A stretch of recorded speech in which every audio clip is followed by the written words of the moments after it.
Boa noite, irmãos. Graça e paz. Estamos aqui uma vez mais para aprender mais de Deus e da sua palavra, devido à situação aqui na nossa cidade, em Taubaté, devido ao aumento da Covid-19, nós decidimos esperar um pouco mais para retornarmos com os nossos cultos presenciais. Se Deus quiser, iremos retornar. A gente estava com a ideia de voltar domingo agora, porém, vamos esperar um pouquinho mais. Vamos voltar, retornar. Se Deus quiser, a partir do dia 7 de fevereiro. Portanto, sem ser este domingo agora, no outro domingo estaremos retornando, se Deus quiser. Bom, convido você a abrir a sua Bíblia na carta do apóstolo Paulo aos Filipenses, no seu capítulo 3. Carta do apóstolo Paulo aos Filipenses, capítulo 3, vamos ler os versículos 13 e 14. Versículos 13 e 14. Quero pensar com você nessa noite, refletir, meditar com você a respeito do seguinte tema: vamos vencer a corrida. Muito bem, assim diz a palavra do Senhor nosso Deus. Filipenses capítulo 3, versículos 13 e 14.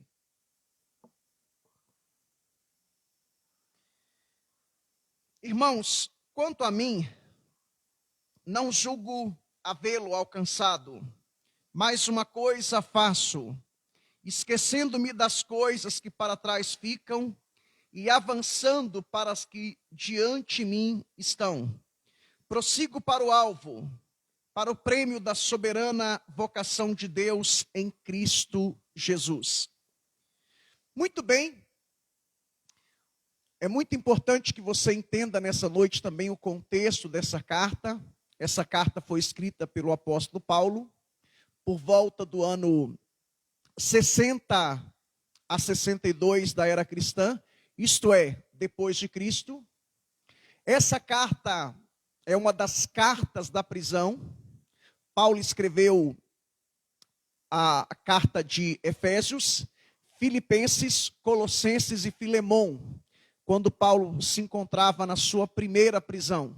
Paulo escreve essa carta da cidade de Roma. Paulo estava preso, né? Nós já explicamos aqui em algumas oportunidades. Na primeira prisão ele foi acusado injustamente de ter introduzido um gentio no templo de Jerusalém. E por conta disso ele então foi preso, ficou 2 anos preso em Roma. Essa prisão é chamada de prisão, uma prisão religiosa. Ele foi acusado pelos judeus. E essa prisão de Paulo era uma prisão domiciliar. Ele podia ter contato com as pessoas. Já a segunda prisão, não. Na segunda prisão, Paulo já não podia ter contato com as pessoas. Foi uma prisão aquilo que nós chamamos de uma prisão política. Ele foi acusado de ser inimigo do Estado. E na segunda prisão, Paulo foi julgado e condenado à morte. Bom, por quais motivos que Paulo escreveu essa carta? Por quais razões? Qual o propósito de Paulo escrever essa carta?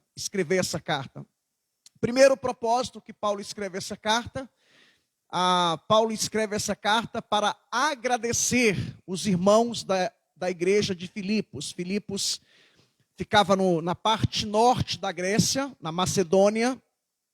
Essa igreja foi fundada pelo próprio apóstolo Paulo por ocasião da sua segunda viagem missionária. Isso está em Atos capítulo 16.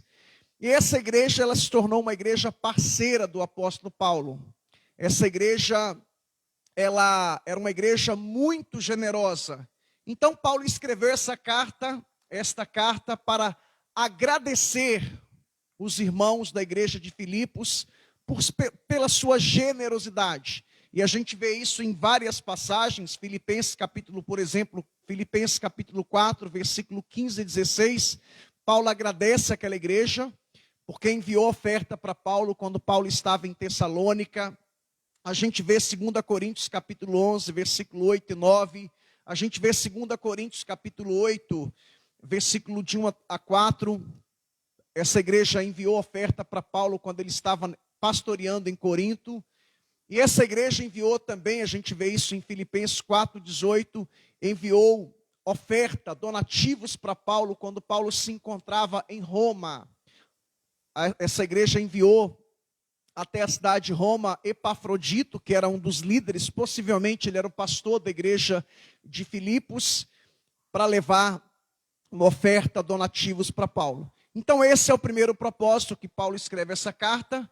Paulo também escreveu essa carta porque os cristãos ali da igreja de Filipos estavam desanimados por causa da prisão de Paulo. Então Paulo escreve essa carta para animar, para motivar, para encorajar os cristãos a permanecerem firmes no evangelho e na fé.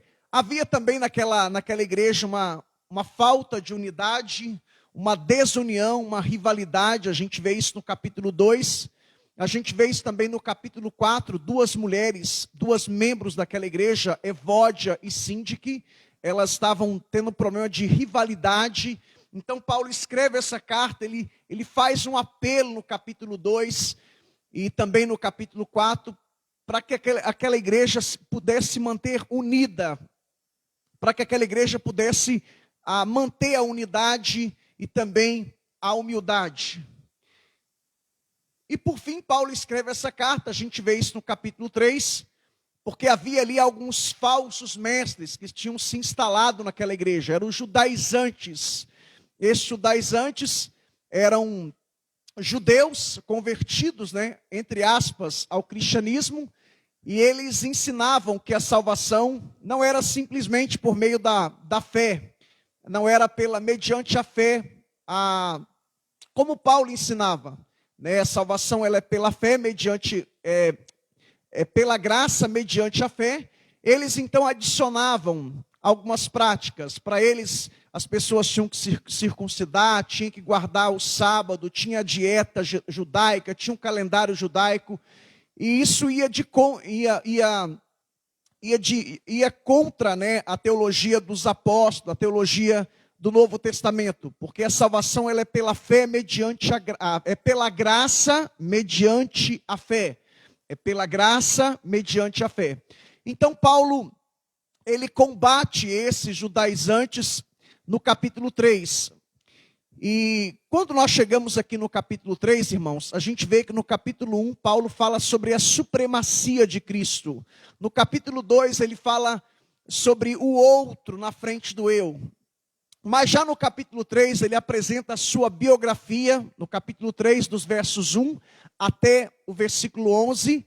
E a partir do versículo 12 até o versículo 16, Paulo aqui ele está usando uma metáfora, uma figura de linguagem, uma analogia, que era muito comum na teologia paulina. Paulo ele era um observador e ele conseguia extrair lições para aplicar na vida espiritual dos cristãos. E é muito comum na teologia paulina a metáfora do combate. A gente vê isso, sempre Paulo falando de batalha, de guerra, de luta. Ele usa a figura do soldado e também usa a figura do atleta para ilustrar, para explicar que a vida espiritual ela é como se fosse uma corrida. E aqui no capítulo 3, do versículo 12 até o versículo 16, essa passagem ela é um bloco, uma seção, um trecho, uma perícope, melhor dizendo. Mas hoje a gente vai se deter apenas nos versos 13 e 14. Uma pequena pincelada no versículo 12. Então, Paulo aqui ele está usando a figura de linguagem, a metáfora do atleta, para ilustrar a nossa jornada espiritual, a nossa caminhada espiritual aqui na terra. Então chama a sua atenção aí para o versículo 12, embora vou me deter nos versículos 13 e 14, embora dos versos 12 até o 16 fazem parte do mesmo bloco, da mesma seção, do mesmo trecho, da mesma perícope. Então, vamos nos deter aqui no versículo 13 e 14. Mas o versículo 12, então, a gente vai ver aqui, olha o que Paulo diz. Não que eu já tenha recebido, ou tenha já obtido a perfeição, mas prossigo para conquistar aquilo para o que também fui conquistado por Cristo. A gente vê aqui, irmãos, uma insatisfação espiritual de Paulo. Paulo aqui, ele era nada menos, nada mais do que o maior apóstolo do cristianismo. Ele era o maior pastor, o maior fundador, o maior implantador de igreja, o maior teólogo. Tinha escrito nada menos, nada mais do que, a essa altura do campeonato, ele já tinha escrito, exceto as cartas de Tito, 1 Timóteo e 2 Timóteo, portanto ele já tinha escrito pelo menos 9, 10 cartas aqui. E olha, ele já era um homem idoso, e olha o que Paulo diz aqui. Eu ainda não alcancei a perfeição. E é importante dizer que são duas palavras diferentes. No versículo 12, você vai ver que tem a palavra perfeição no versículo 12, e também a palavra perfeição no versículo 15. E a palavra perfeição, vou pegar aqui o dicionário de grego, no versículo 12, é a palavra teleio, que é a ideia de perfeição mesmo. Mas a palavra no versículo 15, perfeição, é a palavra teleios, que é a ideia de maturidade. Portanto, são duas palavras diferentes. No versículo 12, é a ideia de alcançar a perfeição mesmo. Já no versículo 15, Paulo diz, nós que somos perfeitos, mas a palavra no grego é a palavra maturidade, ou seja, nós somos maduros.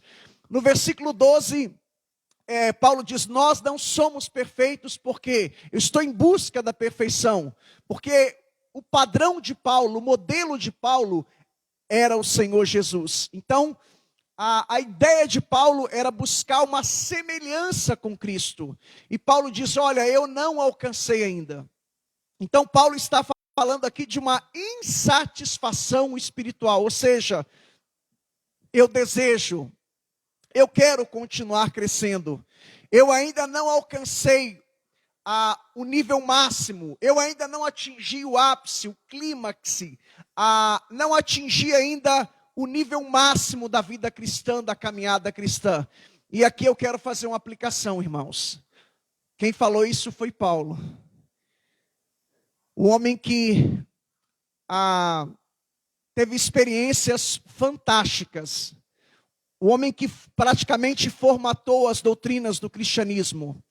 O homem que deu talvez a maior parcela de contribuição para o crescimento e para a expansão do reino de Deus. E ele diz, eu não estou satisfeito com a minha vida espiritual. Isso fala de uma insatisfação. Ou seja, eu desejo crescer mais. Eu preciso orar mais, preciso buscar mais, preciso desenvolver mais. E é isso que nós precisamos fazer. Vivemos uma época em que as pessoas não têm o hábito de orar mais, não têm o hábito de ler a Bíblia. Vivemos uma época em que as pessoas estão satisfeitas, estão contentes, alegres com a sua vida espiritual.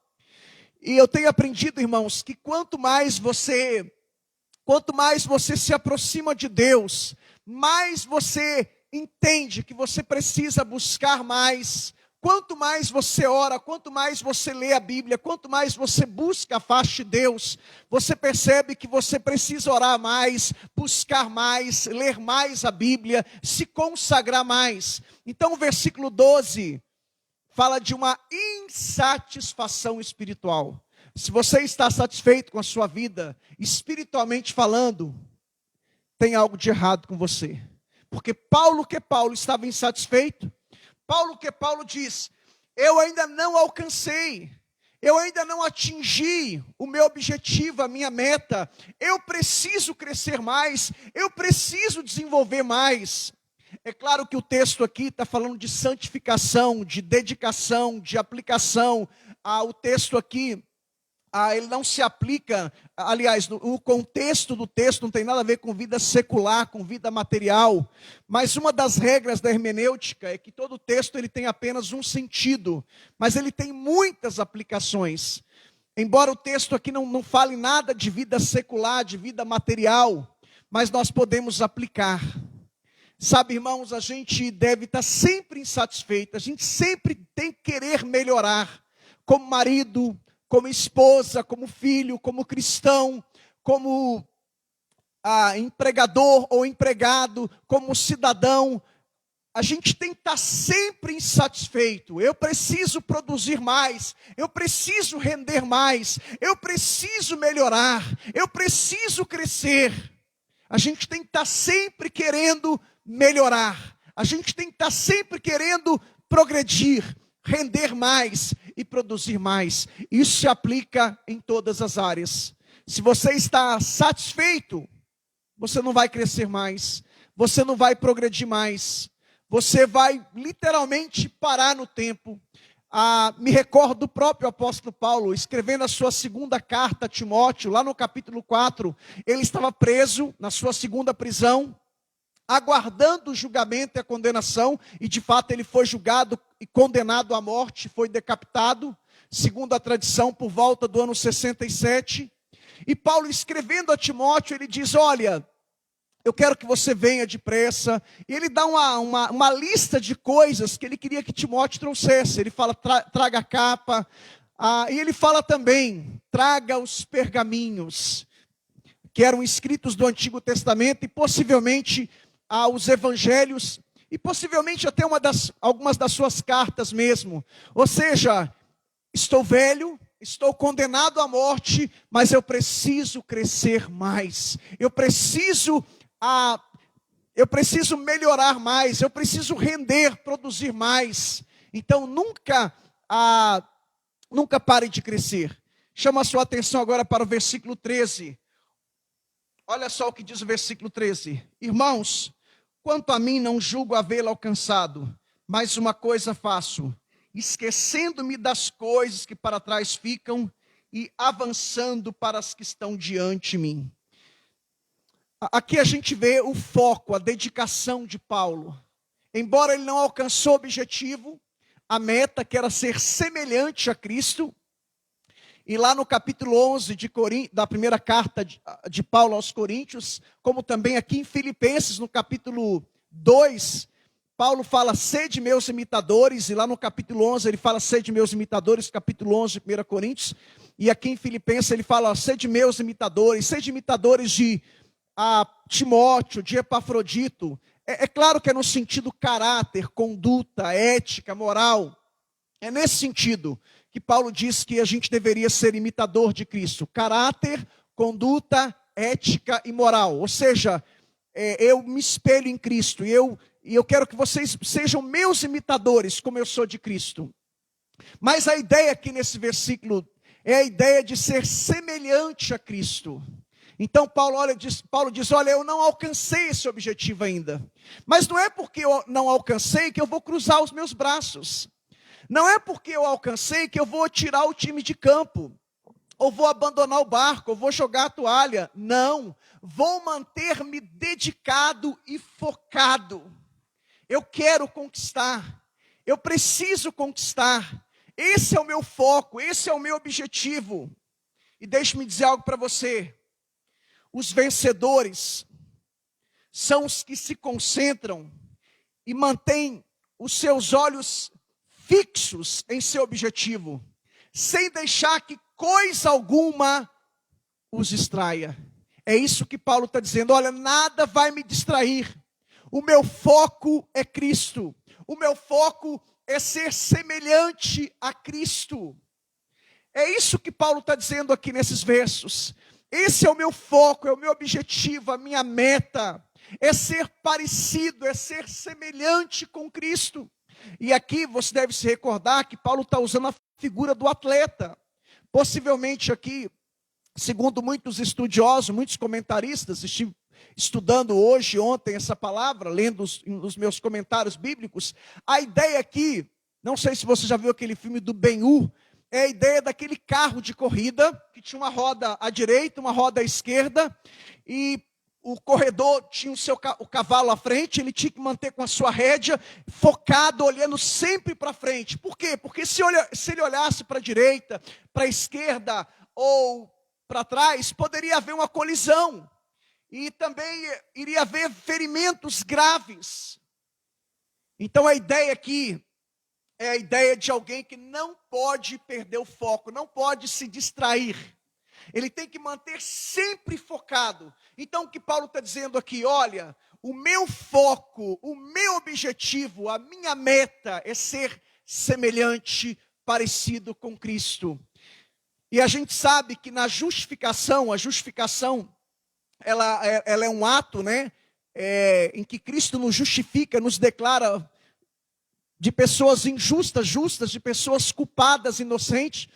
E a justificação, ela fala do passado, né? Se a justificação fala do passado, a santificação fala do presente.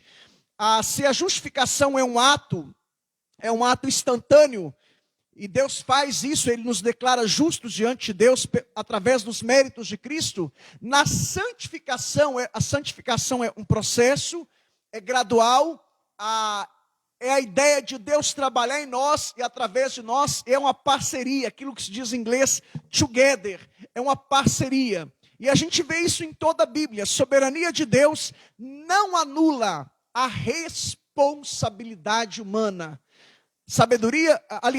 Soberania de Deus não anula a responsabilidade humana. Então o que Paulo está dizendo aqui? Olha, o meu foco, a minha meta é ser parecido, ser semelhante a Cristo. Então eu preciso manter os meus olhos fixos nesse objetivo. E nada pode me distrair. Sabe, irmãos, a gente vive numa época em que muitas coisas surgem e acontecem para que a gente perca o foco, para que a gente venha se distrair. Quantas pessoas já fizeram propósito de ler a Bíblia esse ano?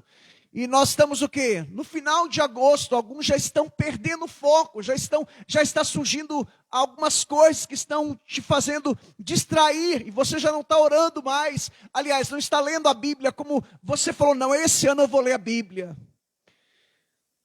Você já não está orando mais. Você que fez propósitos, metas para esse ano, de orar mais, ler mais a Bíblia, ser mais dedicado, ser mais aplicado, se envolver mais, se comprometer mais com o reino de Deus, aos poucos você está se distraindo, perdendo o foco, perdendo a meta. E Paulo está dizendo aqui, irmãos, inspirado pelo Espírito Santo, que nada poderia distraí-lo. É isso que ele está dizendo no versículo 13. Eu vou manter o meu foco. E o meu foco, a minha meta, é ser parecido com Cristo. É ser semelhante com Cristo. Embora eu não alcancei ainda, eu reconheço que eu não alcancei. Eu reconheço que ainda existem coisas que me impedem. É isso que Paulo está dizendo. Porque Paulo também tinha uma natureza pecaminosa, caída, corrompida, adâmica. Romanos capítulo 6 diz que Deus nos libertou do domínio e do poder do pecado, mas não da presença do pecado. A gente convive com o pecado. Agora, o que fazer? Cruzar os braços? Se acomodar? Não. Paulo está dizendo aqui, eu continuo lutando, eu continuo focado, eu continuo perseverando, eu continuo caminhando e não deixo que nada venha me distrair. É como se fosse a corrida. Eu só olho para a linha de chegada. E você sabe que existe dois tipos de corrida, né? Existe aquela de, por exemplo, 100 metros, 200 metros, que aí é velocidade.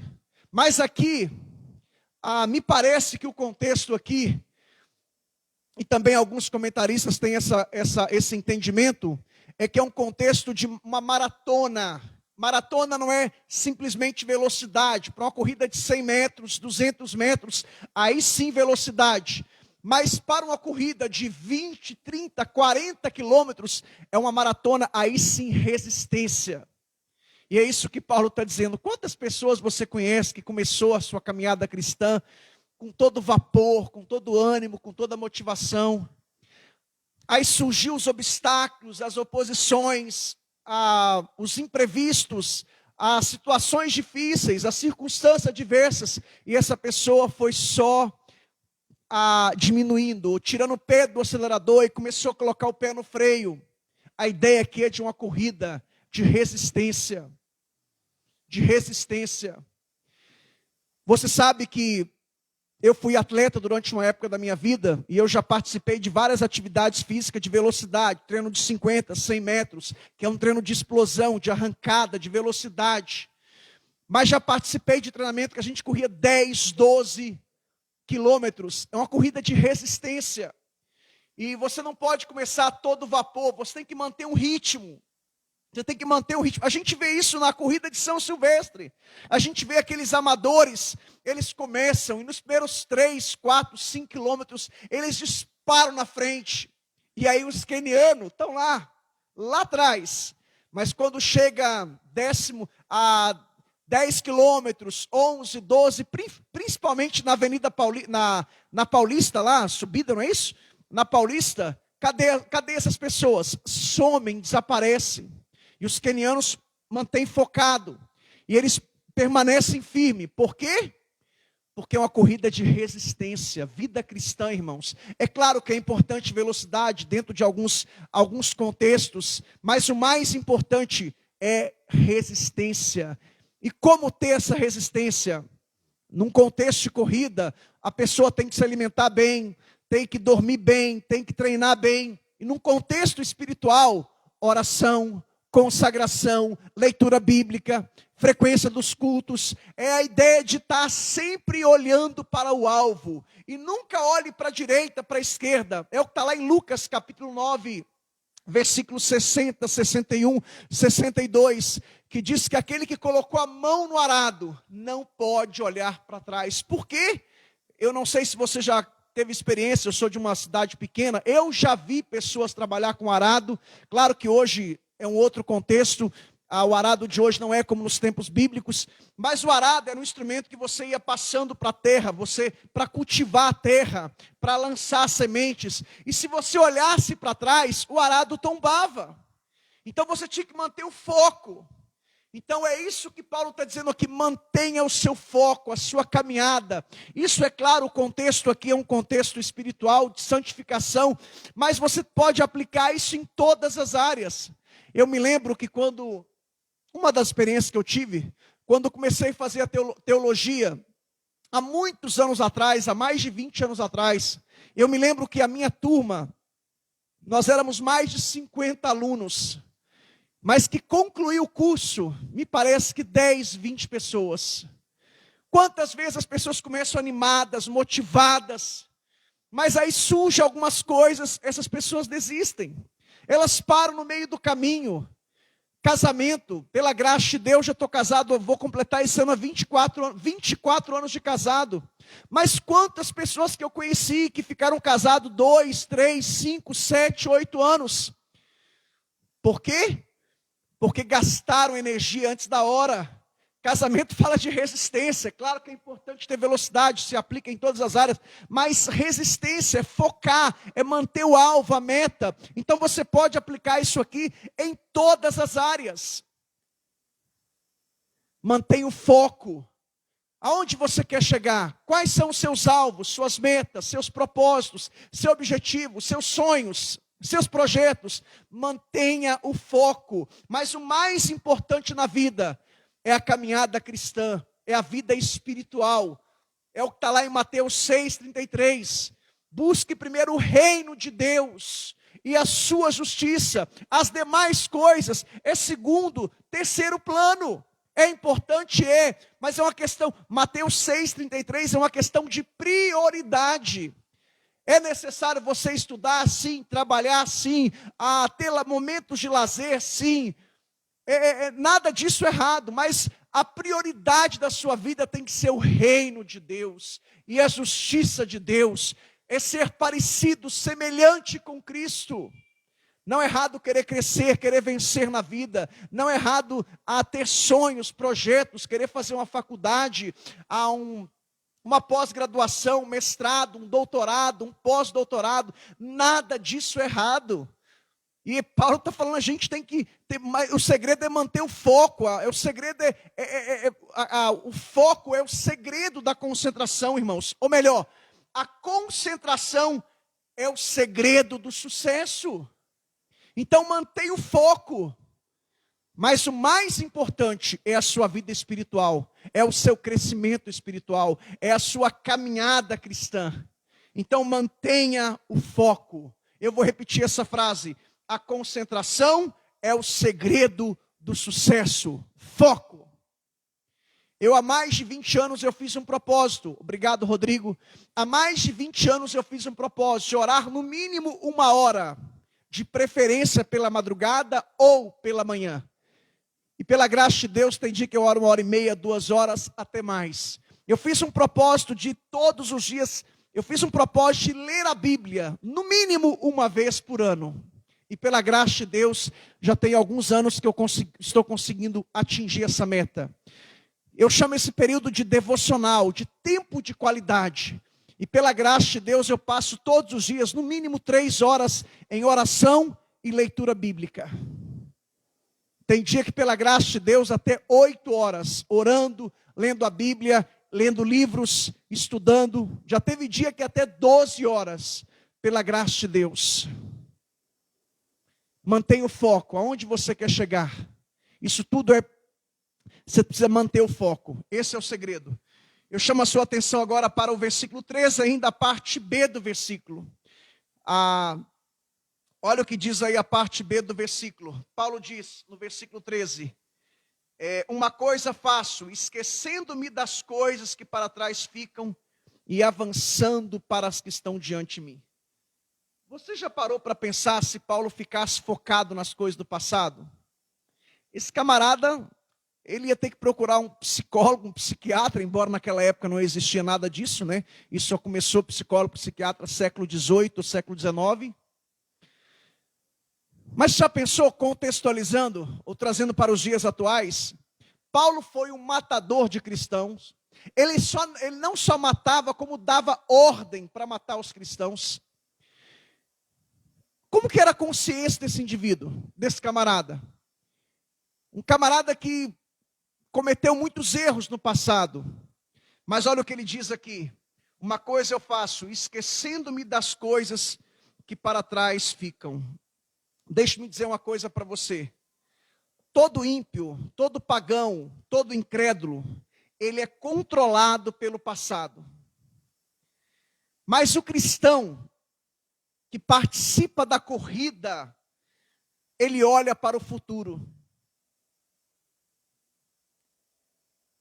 E nós podemos imaginar o que acontece numa corrida, irmãos. Como eu falei, se você ficar olhando para trás, para o passado, e aqui a figura de uma corrida, se você ficar olhando para as coisas que estão à sua volta, à sua direita, à sua esquerda, à sua retaguarda, você vai perder o foco, porque a imagem aqui, a ilustração aqui, a metáfora, a figura de linguagem é de Paulo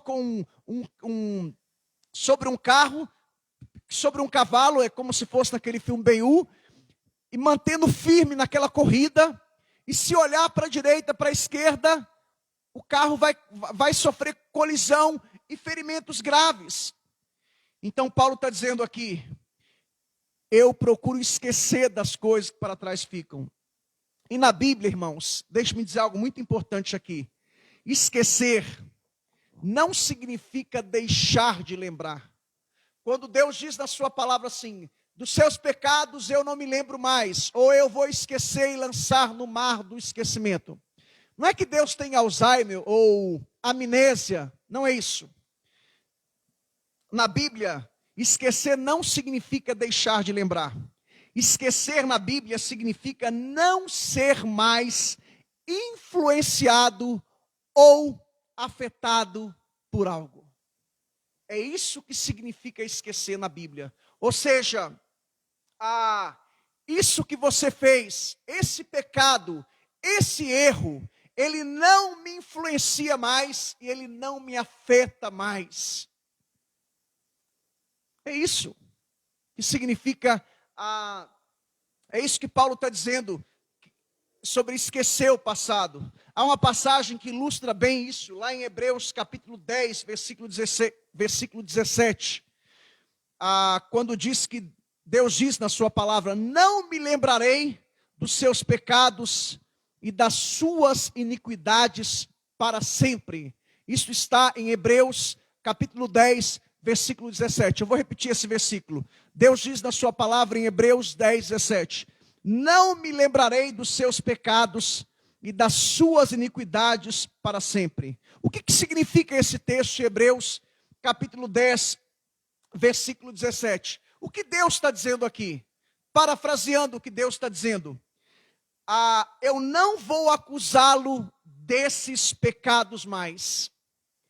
Esses seus pecados não afetam mais a sua situação diante de mim. É isso que Deus está dizendo. É isso que significa quando Deus diz: não me lembrarei dos seus pecados e das suas iniquidades para sempre. Deus está dizendo: eu não vou te acusar desses pecados mais. Esses seus pecados não afetam mais a sua situação diante de mim. É isso que significa. Então, irmãos, Paulo diz: olha, eu esqueço das coisas que para trás ficam. Por quê? Porque eu creio que Deus já me perdoou. Na justificação, Deus já me declarou justo. Pelos méritos de Cristo. Deus já me declarou inocente. Eu não vou ficar agora desenterrando defunto. E tem muita gente que faz isso, irmãos. Ficam desenterrando defunto. Se Deus já te perdoou, aceita o perdão de Deus, receba o perdão de Deus. O que você fez no passado, se você confessou o seu pecado, Provérbios diz que aquele que confessa e deixa, alcança misericórdia. Se você confessou, se você se arrependeu, a Bíblia te garante que você já alcançou a misericórdia de Deus. Então pare de ficar desenterrando defunto. Pare de ficar removendo coisas do passado. Paulo, que cometeu muitos erros. Leia depois Filipenses capítulo 3, a partir do verso 2 até o versículo 11, quando há a biografia de Paulo, ele falando quem ele era antes de Cristo. Capítulo 3, do versículo 2 até o versículo 12, fala do passado de Paulo. Quem ele era antes de Cristo. É a sua biografia, o seu passado. Gálatas também fala sobre isso. Paulo fala também sobre a sua vida. Então, meus irmãos, a gente não tem que ficar remoendo, né? Ou removendo coisas do passado, ou desenterrando defunto. Se Deus te perdoou, aceita, receba o perdão de Deus e creia que Ele já te perdoou. Agora bola para frente, é uma nova história. Se Paulo ficasse desenterrando defunto, removendo coisas do passado, ou remoendo, né? Como um gado, fica um animal. Paulo não, olha, Deus já me perdoou, e o que eu faço agora? Eu sei que o que eu fiz no passado não afeta a minha relação com Deus, porque Ele já me perdoou. Ele já me perdoou. Louvado seja o nome do Senhor. Glória ao nome do Senhor. Então Paulo diz: olha, eu agora tenho um foco, uma direção. Eu vou olhar para frente. Tem gente que fica vivendo do passado. Tem gente que teve experiências positivas e negativas no passado. Aí as negativas, a pessoa fica sempre desenterrando aquilo. E as positivas, tem muitas coisas boas, né, que a gente deve... não que seja errado você lembrar de coisas boas, mas muitas vezes isso pode trazer um problema, porque você fica fazendo comparações. Mas no passado eu tinha isso, eu era isso. Queridão, bola para frente. Não há nada que você possa fazer para trazer o passado à tona. E quem vive de passado é museu. Já tem uma música antiga que diz que lembrar o passado é sofrer duas vezes. Então bola para frente. Para de chorar pelo leite derramado, bola para frente. Foca naquilo que Deus tem para você, naquilo que Deus tem planejado para você. E no caso aqui, o seu foco tem que ser querer ser parecido, semelhante com Cristo. Se Deus já te perdoou, bola para frente. Louvado seja o nome do Senhor. Sabe, irmãos, os acontecimentos não mudam. Ou melhor, não mudaram. O que mudou foi, eu me refiro no caso aqui estou me lembrando de José. Lembra de Gênesis capítulo 45, do versículo 1 até o versículo 15? É uma das passagens mais lindas da Bíblia. Quando José se reencontra com seus irmãos, ele foi vendido pelos seus irmãos. E quando ele reencontra com seus irmãos, e ele diz para os seus irmãos, no capítulo 45, do verso 1 até o verso 15, ele diz: olha, não foi vocês que me venderam para o Egito. Pergunta a você, quem é que vendeu os irmãos de José para o Egito? Os seus próprios irmãos. Mas qual foi a resposta de José? Olha a perspectiva, olha a visão, olha a forma que José via as coisas. José diz: olha, não foi vocês que me venderam para o Egito, foi Deus que me enviou para o Egito. Foi Deus. Para a conservação do Egito, Deus me enviou para o Egito. Sabe, gente, o nosso grande problema é que a gente fica atribuindo as coisas às pessoas. E muitas vezes Deus está usando as pessoas, até os nossos inimigos, para nos promover. Enquanto os irmãos de José estavam achando que tinham matado, destruído José, não sabiam eles que eles estavam sendo instrumentos de Deus, ferramentas de Deus, para que o propósito de Deus se cumprisse na vida de José. De repente alguém acha que está acabando com você, te matando, destruindo você, e você, nossa, está vendo o que fulano de tal fez, fulano de tal falou mal de mim, está me perseguindo, está me caluniando, está me difamando. Essa pessoa de repente está sendo usada por Deus como instrumento, como ferramenta, para te moldar, para que você seja o que Deus quer que você seja. Então, meus irmãos, os acontecimentos não mudaram, o que mudou foi a maneira de José encarar as coisas. Como é que você encara as coisas? Você é um daqueles que está sempre dando uma de vítima, de coitadinho. Estão me perseguindo. Estão jogando indireta, querem me derrubar. Deixa de ser Nutella. Deixa de ser um crente Nutella. Qualquer coisinha cheio de não me toque. Isso não. Deus está trabalhando em você. Eu aprendi que tudo que acontece na minha vida é Deus trabalhando, mesmo que eu não entenda. Mesmo que a pessoa queira me prejudicar, me derrubar, me matar, mas eu sei que Deus está por detrás de tudo. Por quê? Porque Deus está no controle, Ele é soberano, Ele é Senhor. E a gente vê isso na história de José. Achavam que estavam derrubando, matando, destruindo José, e quando os seus irmãos reencontram com José, José diz: olha, não foi vocês que me venderam para o Egito. Foi Deus. Vocês acharam que estavam me matando. Claro que eu estou,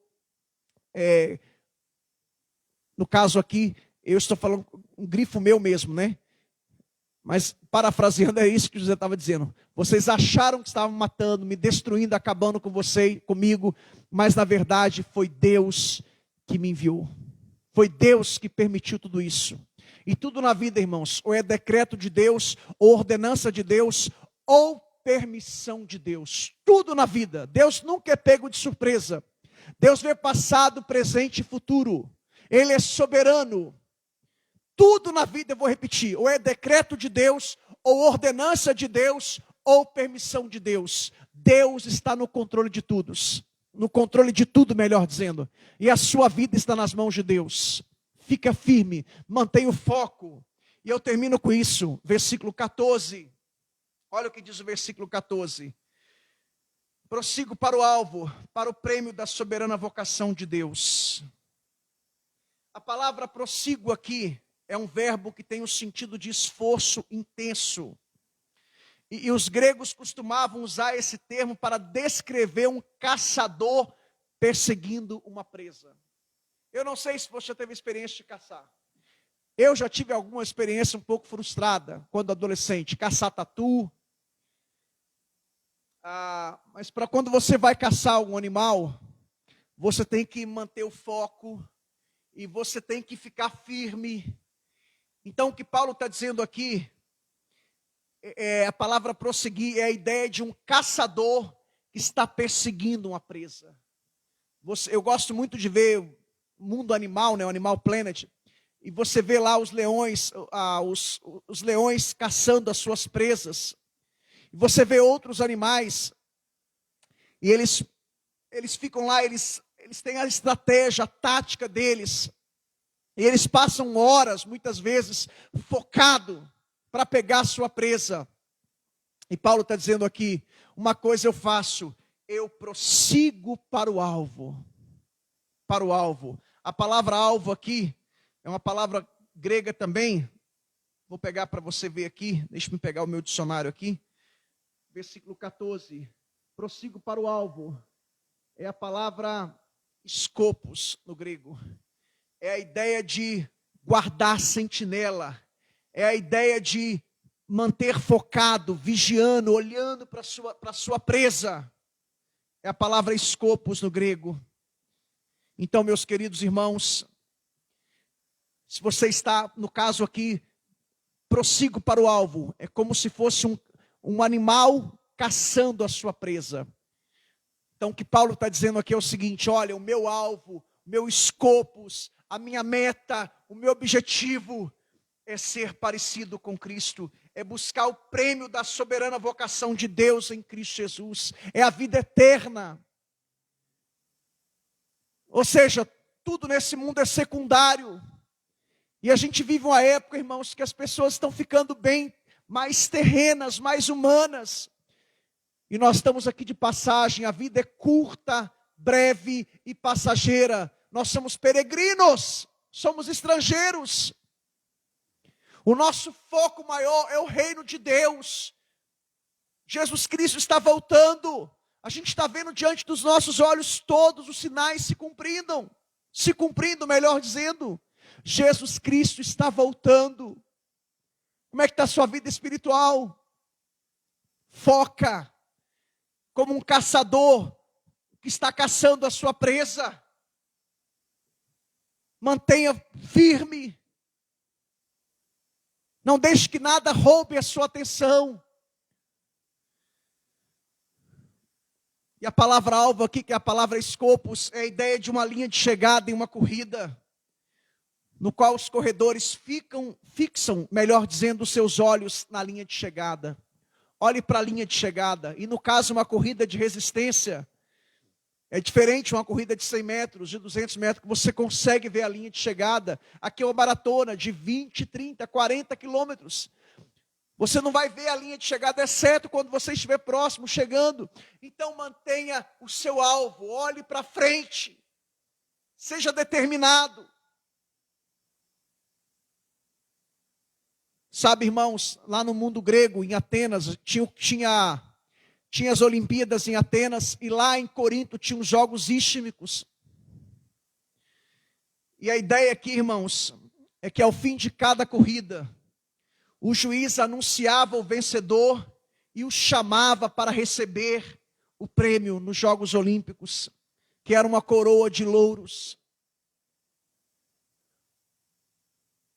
Quando Jesus Cristo buscar a sua igreja, isto é, na segunda vinda de Cristo, quando nós nos encontrarmos com Ele nos ares, como está em 1 Tessalonicenses 4, do 13 ao 17, nós vamos receber a nossa coroa, a nossa recompensa, como está em 1 Coríntios 15, dos 50 aos 52, 53, ao soar da trombeta. E como também está em outras passagens do Novo Testamento, receberemos a coroa da vida. Não será uma coroa de louro, uma coroa corruptível, mas será uma coroa incorruptível. Jesus Cristo está voltando. Mantenha o seu foco, mantenha a sua determinação, fica firme, que Deus te abençoe. Eu queria te convidar agora, eu quero orar com você nesse instante. Eu quero crer que Deus falou o seu coração nessa noite. Rodrigo está trazendo aqui pedido de oração, Rodrigo. Rodrigo é o meu assessor aqui agora, nosso técnico de som, melhor do Brasil. Meu amigo Rudney e família, Emilda de Minas Gerais. Vamos orar. Eu quero convidar você a inclinar sua cabeça, feche seus olhos, eleve seus pensamentos a Deus. Oremos. Senhor nosso Deus e nosso Pai Celestial, em nome de Jesus, eu quero orar com essas pessoas, com esses irmãos, Senhor. Ajude-nos, ó Pai, a colocarmos em prática essa palavra. Senhor, que possamos estar insatisfeitos com a nossa vida espiritual, que possamos querer crescer mais, progredir mais, avançar mais, como está no verso 12. Que possamos, Senhor, manter o foco, manter o nosso foco, Senhor, conforme está no versículo 13, Senhor. Que possamos manter a nossa dedicação, Senhor. Como Neemias disse em Neemias capítulo 6, versículo 3, quando os inimigos estavam tentando parar Neemias, quando ele estava reconstruindo os muros de Jerusalém, e ele fez isso em 52 dias, Senhor. Ele diz, eu estou construindo uma grande obra, não posso parar. Senhor, que nada venha nos distrair, que nada venha nos fazer perder o foco, Senhor. Mas que possamos nos mantermos dedicados, que possamos, Senhor, olhando para frente, ter a direção exata daquilo que o Senhor tem para nós, que possamos ser determinados, Senhor. Ajude-nos, ó Pai, abençoe as pessoas que fizeram seus pedidos de oração, a Emilda de Minas Gerais, o Rudney e a sua família. Ó Deus, abençoa cada vida, cada família que está participando conosco, aqueles que ainda vão participar em outra oportunidade. Nós oramos e pedimos, Senhor, abençoe essas pessoas, que o Senhor Deus te abençoe, meu irmão e minha irmã, que o Senhor Deus abençoe a sua casa, a sua família, seu trabalho, seus negócios, seu ministério, que o Senhor Deus te levante, que Ele te restaure, que Ele te cure, que Ele te liberte, que Ele te abençoe, em nome de Jesus. Que Deus te abençoe, meu irmão, em nome de Jesus. Muito bem, estamos chegando ao final de mais uma transmissão ao vivo, de uma live. Muito obrigado a você que esteve conosco até agora, você que participou. Compartilhe essa live, se Deus abençoa a sua vida, se Ele falou o seu coração. Compartilhe aí nas suas redes sociais, Facebook, WhatsApp, enfim, compartilhe nas suas redes sociais, para que outras pessoas também possam ser alcançadas pelo Senhor Deus, ok? Muito obrigado, Rodrigo, nosso técnico de som, o melhor do Brasil. Obrigado, agradeço de coração. E muito obrigado a você que ficou com a gente até agora. Domingo agora a gente não vai ter culto presencial ainda, porque como expliquei no início aqui, devido ao aumento da Covid aqui em Taubaté não tem leito mais, todos os leitos estão ocupados, 100% de ocupação. E orem por Taubaté, não só por Taubaté, né? O estado de São Paulo, Brasil, pelo mundo, para que Deus possa, de alguma forma, agir no tocante a essa pandemia. A gente sabe que tudo isso é soberania de Deus, é controle de Deus, Deus está no controle de tudo, e Ele está agindo, está trabalhando. E tudo isso também é cumprimento profético, conforme está lá em Mateus capítulo 24. É um dos sinais da volta de Jesus, né? Pandemia, epidemias, pestes, também está em Mateus capítulo 24. Muito obrigado a você que esteve conosco até agora. Domingo agora nós não teremos culto presencial ainda, vamos ter a nossa live às 19h30. Quinta que vem não teremos culto presencial, vamos ter a nossa live. E no outro domingo, dia 7 de fevereiro, aí sim nós teremos, se Deus permitir, se Deus quiser, o nosso culto presencial, ok? Deus abençoe você, um forte abraço, fiquem todos na graça e na paz do Senhor Jesus. E muito obrigado, que Deus te abençoe. Um forte abraço.